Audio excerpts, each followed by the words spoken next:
Sir మీరే అంటున్నారు గదా!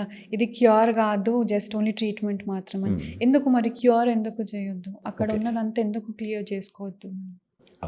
అందువల్లే నా ఉద్దేశంలో అయితే అంటే మా ఫ్యామిలీ మెంబర్ ఎవరన్నా ఇలాంటిదైతే మటుకు నేను ఆపరేషన్ అనేదే సజెస్ట్ చేస్తాను. హుహు. ఈ ఆపరేషన్ అనేది మేము లోకల్ అనస్థీషియా అంటే ఇక్కడి వరకే మత్తిచ్చి చేస్తాం. దీనివల్ల బెనిఫిట్ ఏమి అంటే మనకు ఆపరేషన్ అంతా టైంలో కూడా మనకు మెదడుకి రక్తం ఎలా ప్రసరిస్తుంది అనేది కంప్లీట్‌గా మనకు తెలుస్తూ ఉంటుంది. ఓకే. ఏదన్నా ప్రాబ్లమ్ ఉన్నా షంట్ పెట్టడం కానీ హుహు. ఇలాగా చేయొచ్చు. మనకు హార్ట్ ఆపరేషను, బైపాస్ ఆపరేషను అలాంటివి చేసేటప్పుడు పెద్దగా గాయాలు బైపాస్ మీద పెట్టడము ఇలా చాలా రిస్క్ ఉంటుంది. హ్మ్.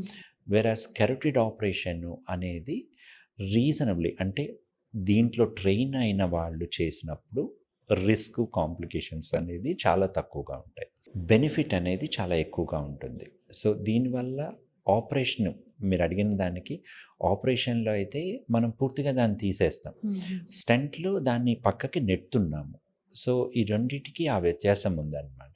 అందువల్ల నా ఫస్ట్ చాయిస్ అయితే ఆపరేషన్ చేసి దాన్ని పూర్తిగా క్లియర్ చేయడం అనేది బెస్ట్. ఓకే.